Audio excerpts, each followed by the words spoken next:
Hello, my little stargazers.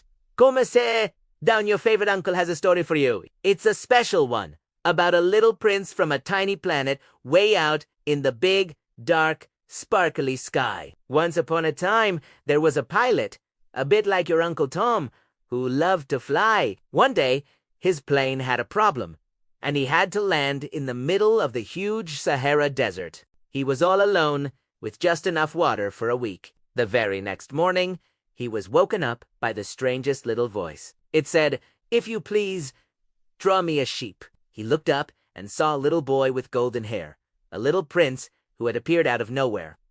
The pilot was so surprised. He wasn't a great artist, but he tried his best. He drew a few sheep, but the little prince didn't like them. One was too sick, another too old, so the pilot, getting a bit frustrated, drew a simple box. "The sheep you want is inside," he said.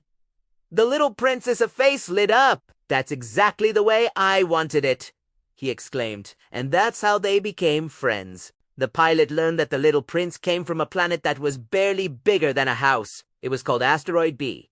612, on his planet, there were good plants and bad plants. The bad plants were the seeds of the baobab trees. Now, this is a very important part, so listen closely. The little prince had to be very careful every single day. He had to pull up the baobab sprouts as soon as he recognized them. If he waited too long, the baobab roots would grow all through his tiny planet and split it into pieces. It's a question of discipline. Just like when your mom and dad ask you to clean your room or brush your teeth, you have to do it right away to keep everything safe and sound. It's about being careful and responsible, always. The little prince also had a very special flower on his planet. She was a beautiful rose, but she was also very proud and a bit difficult. She would make demands and complain, and the little prince, who was very young, didn't know how to understand her.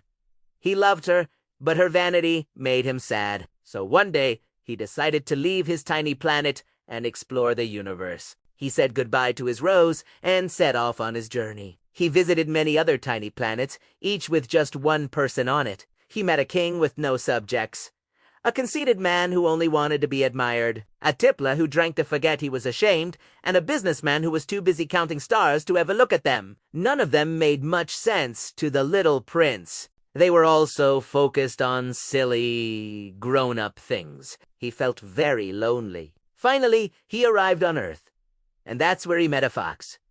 The fox taught him something incredibly important. He said, "One only sees clearly with the heart. What is essential is invisible to the eye." He also told the little prince that if you tame something, it becomes special to you. The fox said, "To you, I am nothing more than a fox like 100,000 other foxes. But if you tame me, then we shall need each other. To me, you will be unique in all the world. To you, I shall be unique in all the world." The little prince realized he had tamed his rose. By watering her, putting a screen up for her, and listening to her, he had made her unique in all the world. He missed her terribly. He understood that even though she was difficult, she was his rose, and he was responsible for her. And you know who else is unique and special in the whole wide world? You too.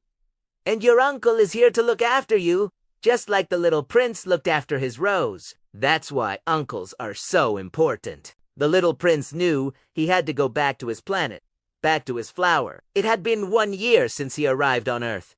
So he found a way, a very quiet and mysterious way, to let his body go so his spirit could travel back to the stars. The pilot was so sad to see him go, but he knew that whenever he looked up at the night sky, he would hear the little prince's laughter in the twinkling of the stars. And now, my darlings, it's time to close your eyes. Think of the little prince on his tiny planet, tending to his rose under a sky full of laughing stars. Who's like him? You are loved, and you are special. Now, drift off to sleep. Sweet dreams. I'll see you in the morning.